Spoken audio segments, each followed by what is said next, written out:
Welcome to Transforming the Trades, the podcast where we empower you to take charge and innovate your business. Whether you're a plumber, electrician, or any other trade professional, this show is designed to give you the tools and strategies you need to succeed. Sit back, grab a cup of coffee, and get ready to take your business to the next level with Transforming the Trades.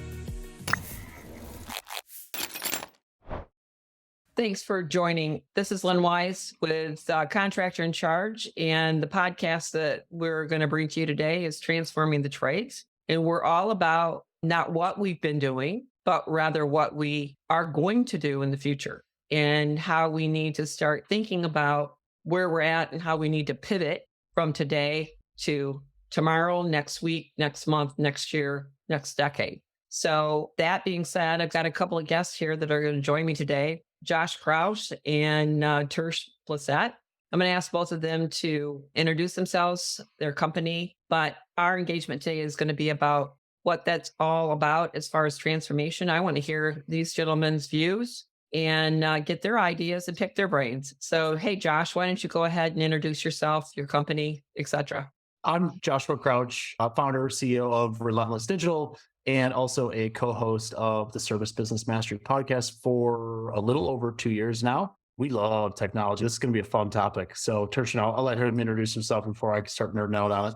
Okay. Then we're going to go to the younger one. I'm the one in the lower left-hand corner, Tersh. Well, my name's Tersh Blissett, and I am in Savannah, Georgia, and have two HVAC companies. And I started the podcast, Service Business Mastery podcast, in 2017, and was thankful that Josh came on board as a co-host in 2 years ago, whenever that was. It's flown by. Yeah, 2021. It's flown by. And we love talking to contractors. We love talking about the industry, how it's changed and how it keeps changing. So we're very excited to talk with you today. Lynn, thank you so much for having us on the show.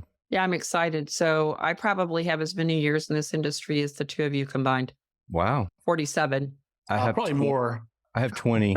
Do you have more? I've been in it for like 11 total. Because I didn't, obviously, terrible introduction. I was in the HVAC trade. That's how Tersh and I originally met on the contractor side for about 9 years before I started doing the digital marketing and this other stuff. So yeah, you probably do, because Tersh, you've been to like 20 years, right? 20 something? 20 something years. Yeah. I started in it when I was 18. I was a dispatcher for a plumbing and heating and remodeling company. And then I became an owner and general manager. I was in it for 15 years. But So when Colleen at Women in HVACR you were at Women in HVACR, right? No, I was not. No, but I plan to be. She did this thing where I was like, well, if you've been in the industry a certain number of time, like sit down after you kind of pass through. And there's like people over 30 or 40 years, there's still quite a few standing. That's what it made me think of that right away, because there's a lot of women. People don't realize how long women have been part of the trade, because they think the trade's like males, like that's it. It's got to be guys. Yeah, but it's guys. Women have been part of the trade for a long time. Well, because my name's Lynn, the first trade show or conference I ever went to, it was a Honeywell conference. We go to Minneapolis and they put me in the room with another man, and I was the only woman at the conference. So there you go. So we had to overcome that, but that was many years ago. We got that all straightened out. Yeah, I've been in it for a long time. I did leave for 25 years. And I always say what the good news is nothing changed. What the bad news is, nothing changed. Nothing changed. And so, which is part of the fundamental reason that I have a lot of interest in unraveling this transformation that I believe is getting ready to come at us pretty full steam, and we need to prepare for it. And it really is in the realm of business models. It is technology, it is systems, but it's also in how you innovate. So it's your value chain and how you become creative or you become destructive in that value chain using these new innovations. And so having folks like you on with the years of experience that you have, and also this interest in technology and change and pivot, is like, it geeks me out. So I'm happy to have you guys here today. So I'm going to start with that. And I'm going to kind of ask the two of you. Can I ask you a question, Ms. Lynn? Sure. Sure. Where do you foresee things transforming towards? Well, there's this thing called AI, and I know it's this mystery thing that just keeps floating out there. And every time you turn on the television or whatever, it's always in your face. Because I'm in the customer service and the accounting side as a service provider, it is significant in how it's going to change customer service. And it's significant in how it's changed and is changing accounting and finance.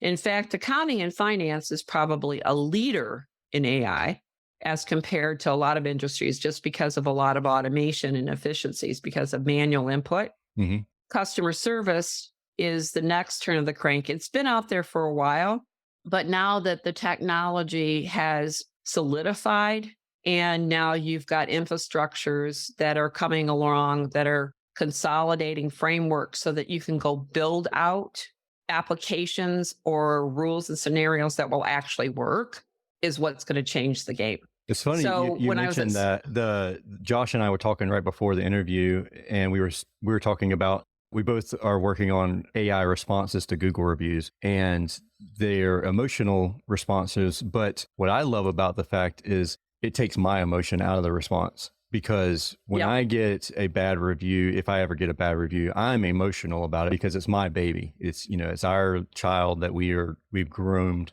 and we take it personal. And that AI response is very professional. It's not the response that I would give necessarily, maybe after I cool down for a couple of days, but it's an instant response, and it's very thoughtful and thought provoking. And also it's great for the next person that reads the review. And I don't know, Josh and I haven't actually compared notes to what we are doing. We were just talking a little bit about it, and we're both kind of working on them independently, but at the same time. And so I'm excited to talk about that. And Yeah. Yeah, What if AI could actually take that review before it's ever posted and reason that with the person who's going to post it and prevent a bad review from being posted? So we actually have an automation built out where we request our reviews. We reach out through text message asking for how the customer experience went, and if it's a yes no chart, and if it was a bad review, then instantly, or potentially bad experience, then it comes straight to me, and then we get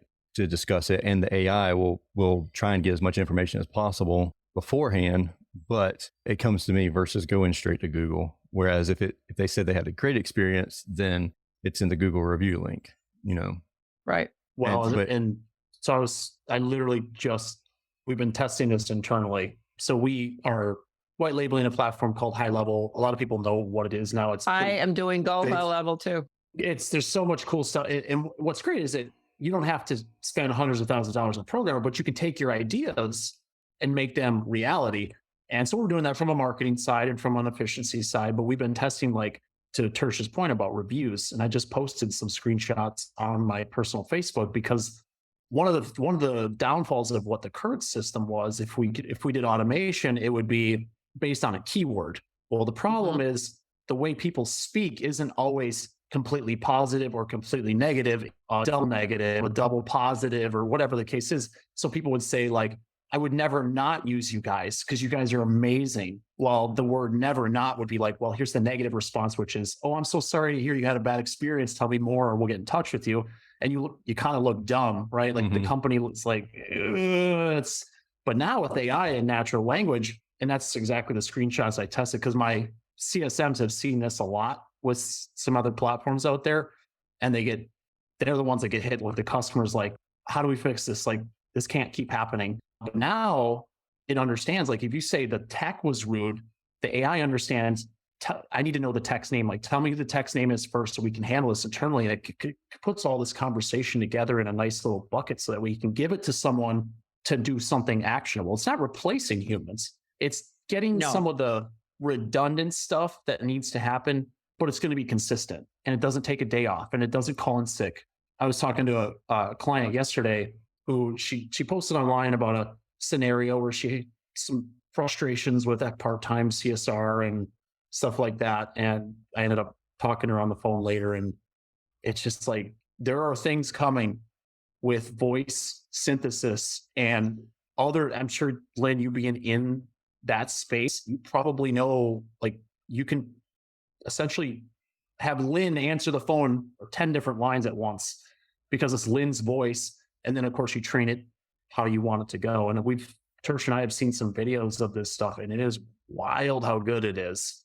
It Now, is. that video might be like a perfect model. We're probably still like 6 to 12 months, really functional piece of software, but it's coming and it's going to come here. It's going to be here very soon. Yeah, it's sooner than we think. And that's, I think one of the big impact areas is going to be customer service and customer experience. We often talk about customer service reps. We really should be talking about customer experience. And in my opinion, what AI is going to allow us to do is to get away from customer service and focus on customer experience. Yes. Which is the piece that you just spoke to, Josh, which is it's not going to replace humans, but it's going to provide, it changes the value chain in customer experience. So it's not just somebody answering the phone and booking an appointment or taking a message. It's somebody actually taking it to the next level, building a relationship, driving trust, and possibly driving revenue as well as maybe lifetime value of a customer. So that's the pivot, to your point, that I believe we need to get ready for. And I look at it every day, probably like the two of you do. I'm a little geeked out on it. Just a little background. When I left the industry, I worked at IBM and I worked in speech and natural language technology. Well, there you go. So that's exactly what I worked in. And so now I watch this begin to evolve and it's coming fast. So I believe that's one of the places that definitely is a pivot point is AI. Yeah, well, and it's great because it doesn't, like I said, it doesn't take a day off. If you, it doesn't take a day off. It after doesn't hours, get sick. Weekends, it doesn't get sick. It doesn't have kids getting sick. It doesn't have all of the things that when it's busy and it's 100, 105, or if you're in Phoenix, 115, like, or Georgia, where the 105 with 100% humidity, Yep. It's just like, those days suck. Like to be able to answer, it's like that.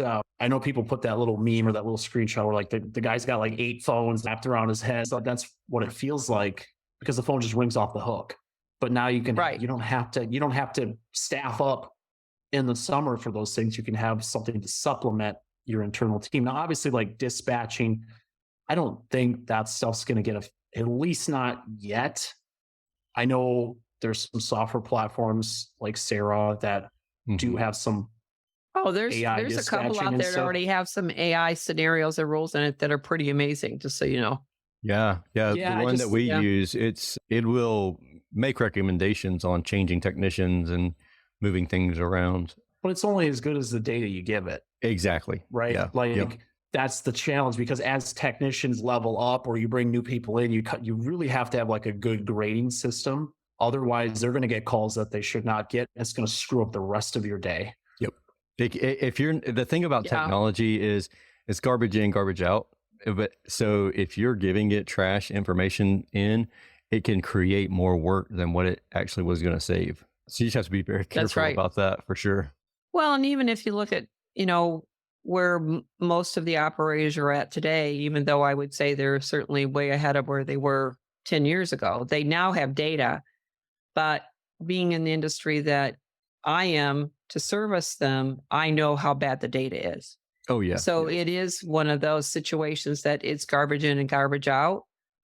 It's almost like if you're going to take it seriously, you've got to almost take a step back to go forward and clean it up or take a different position and start over. Exactly. Yeah. Exactly. We had to do that one time. Actually, I believe it was 2021 where we spent January and February, the whole month of January and February, going through all of our QuickBooks and just redoing everything inside, like all of our history in QuickBooks and everything, because we were classifying things wrong. We had everything in the wrong classes. We were putting things like we weren't accounting for materials in the right class. We were just throwing materials all together, lumping it all together and stuff like that. And so our numbers were very skewed. Like we showed massive profits in the commercial replacement departments. And when in reality, it was just barely breaking even. And so like we really thought we were doing great in certain areas that we were not doing great in. And we thought we were losing money in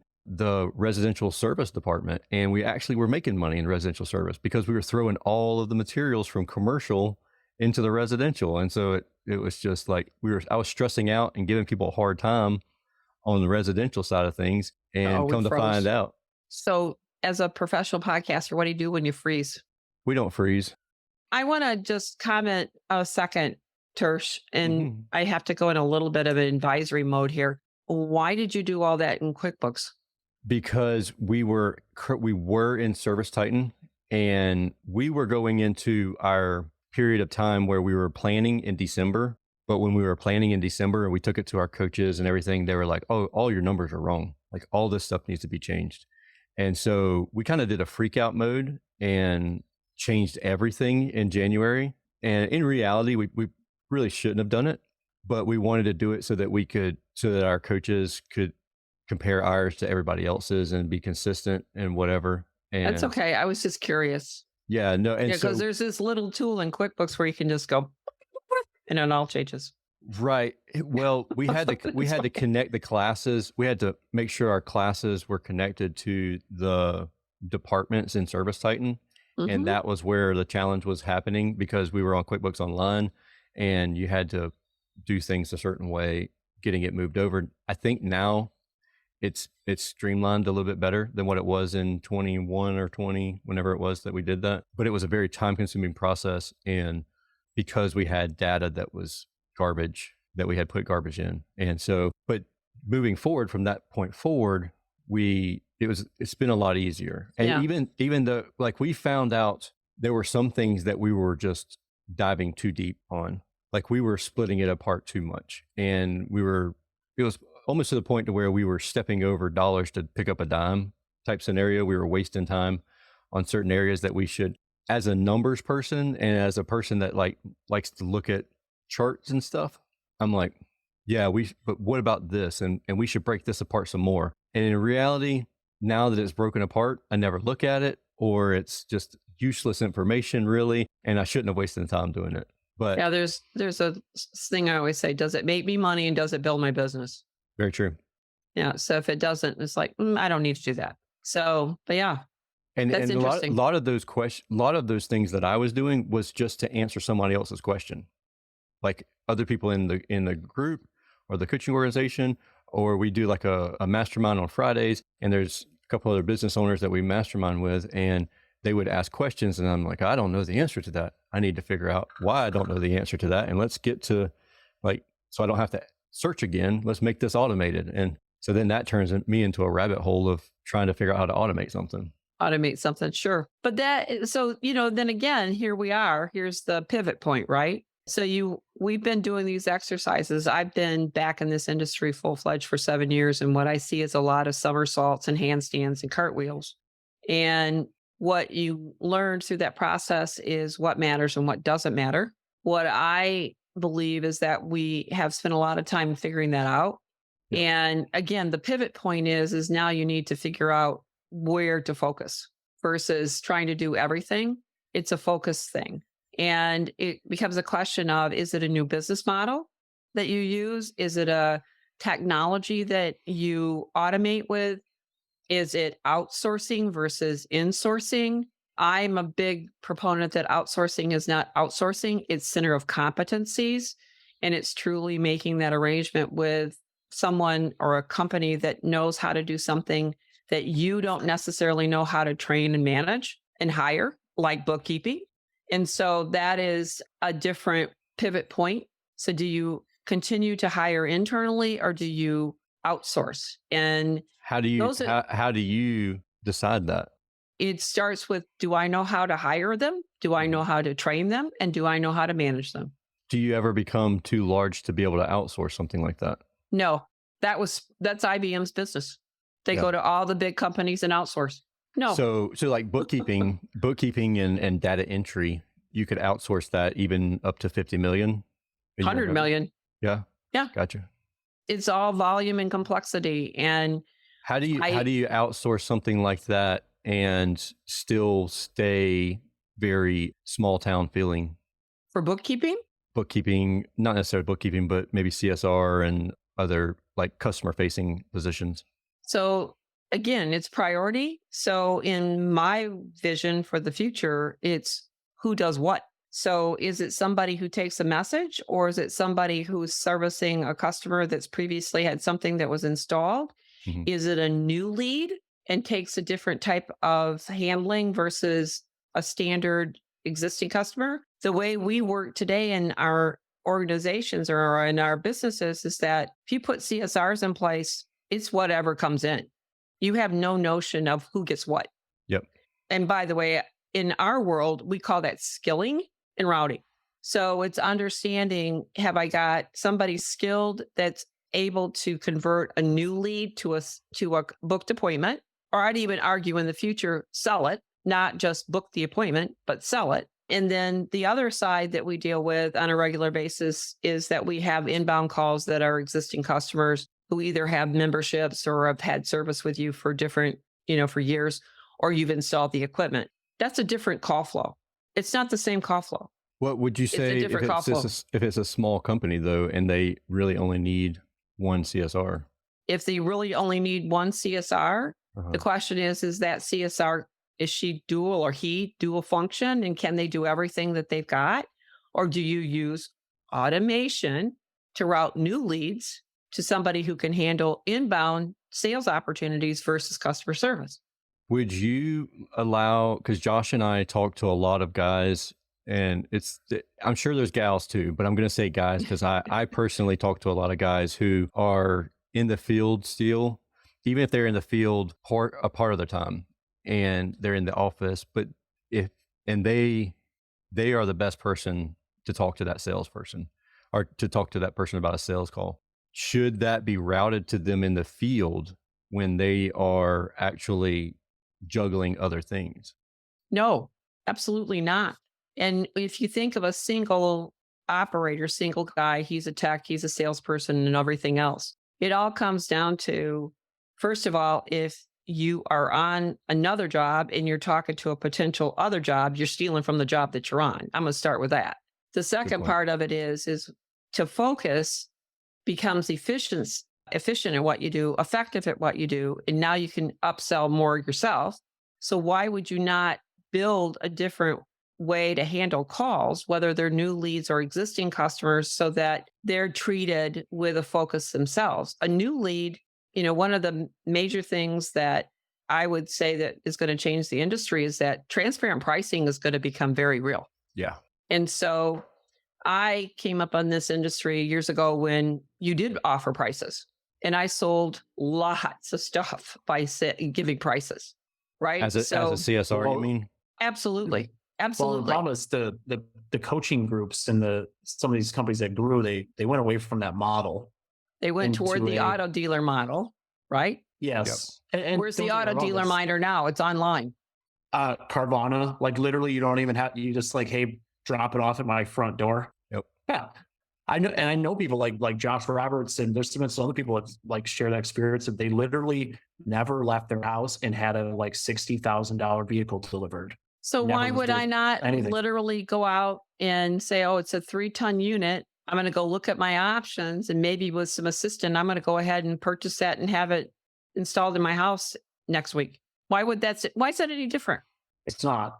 I think what we think, anytime this conversation comes up online. As a business owner, a lot of times we're told we should never give out prices online. We should never give out prices in. That's how it's coached.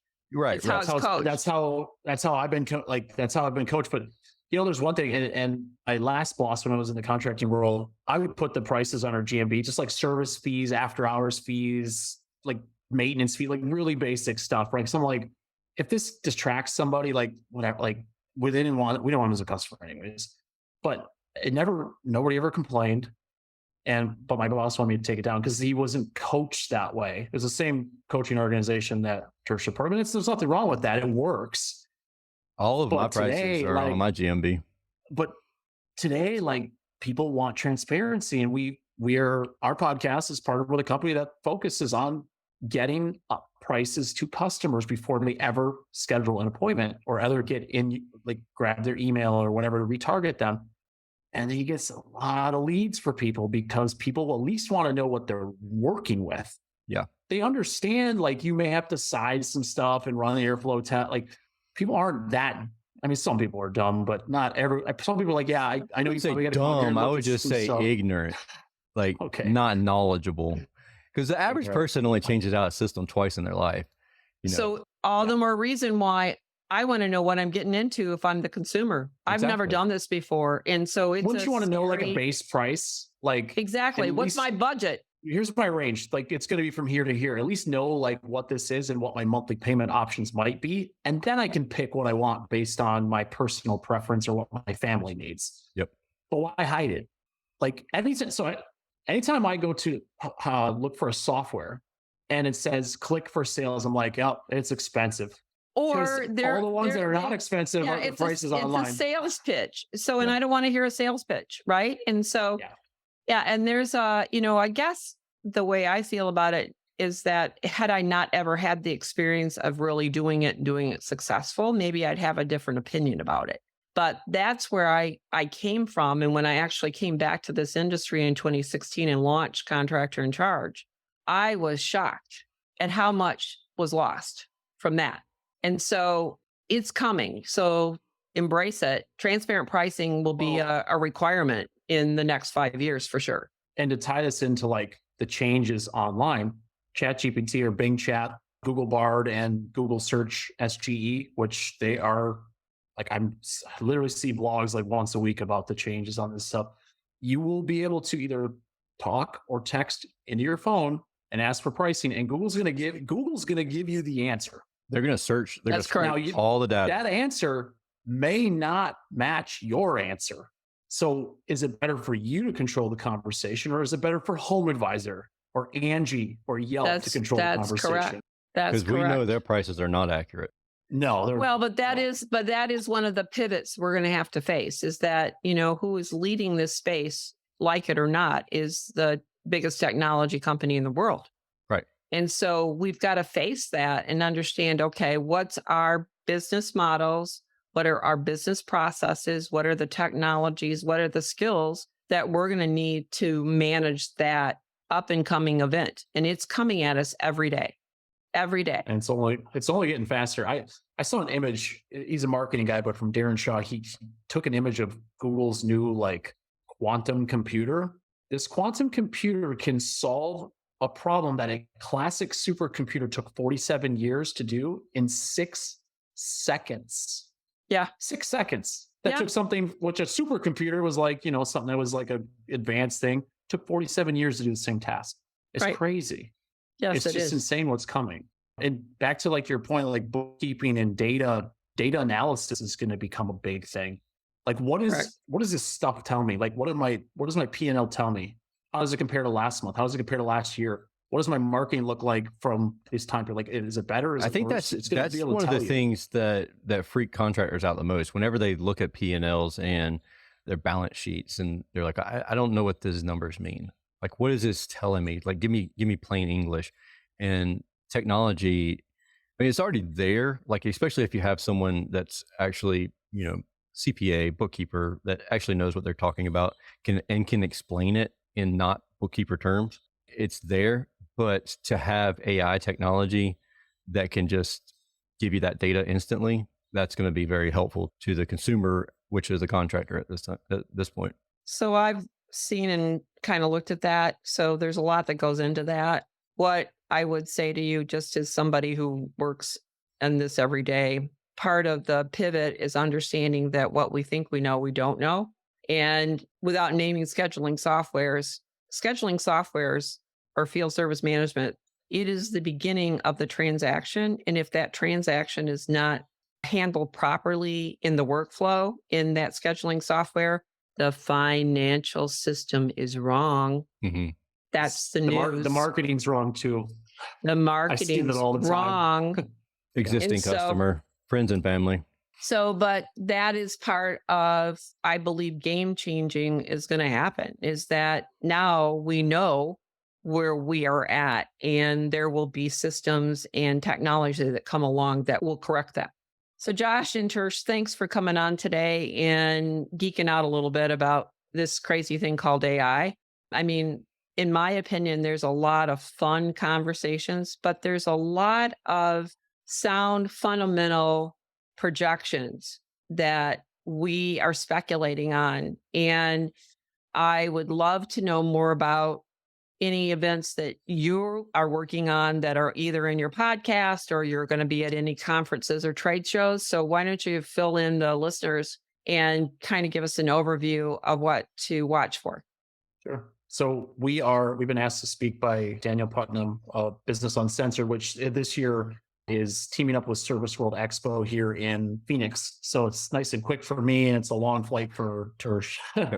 But we're excited to be speaking on the main stage about this very topic, AI and the trades and what's coming and what we're seeing, because Tersh talks to a lot of people. We talk to a lot of people. We're both very, like you said, we geek out on this stuff a lot. We'll text each other just the most random stuff that we've seen. So we're very excited. I think it's on the Friday of the event, which is the 6th, but we'll be speaking on stage, and I have a feeling we'll be having our own podcast episodes about AI. And then of course, it's like different segments of the business, like answering service, bookkeeping, marketing, et cetera, what that all holds for the future.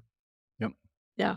I think that'd be actually a great way to put topics around it, because there's different impacts in different areas for sure. And honestly, some of the progress in certain areas is faster than others. So some are coming faster than others. So I think that'd be great for you to do that. So Tersh, you got anything to add to that? Really check out the podcast and search servicebusinessmastery.com and just go to the search bar and type in artificial intelligence, AI, automation. And there's going to be several different episodes that we've done that we've talked a little bit about it. We haven't gone into a whole lot of detail because the problem with artificial intelligence, AI, Chat GPT, Bard, all of it is the moment that Josh and I talk about it, it changes the following week. Like as of this recording right now, Bing search is no longer available on Chat GPT. They just removed it for some reason. And so by the time this is actually released, it may be back. It might be back up. And they might have paid off their legal fees or whatever it was. and it's a challenge because there's crazy things like scraping my website for data and tell me why I'm not ranking number one, and then compare me to all of my competitors. That's the information that you could do a week ago that you can't do right now. But that's the information that changes so fast.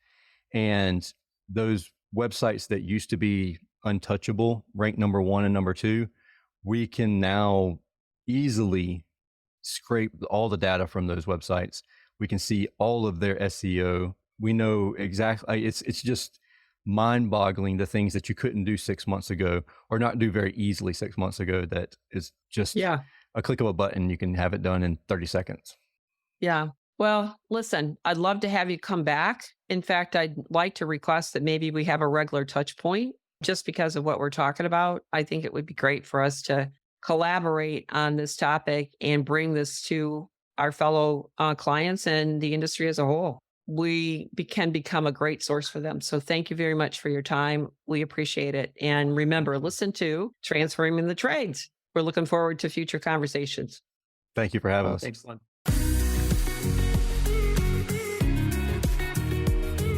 Thank you for tuning in to Transforming the Trades. We hope you enjoyed today's episode and gained some valuable insights and tips for your trade business. If you found this podcast helpful, be sure to subscribe and leave us a review on your favorite podcast platform.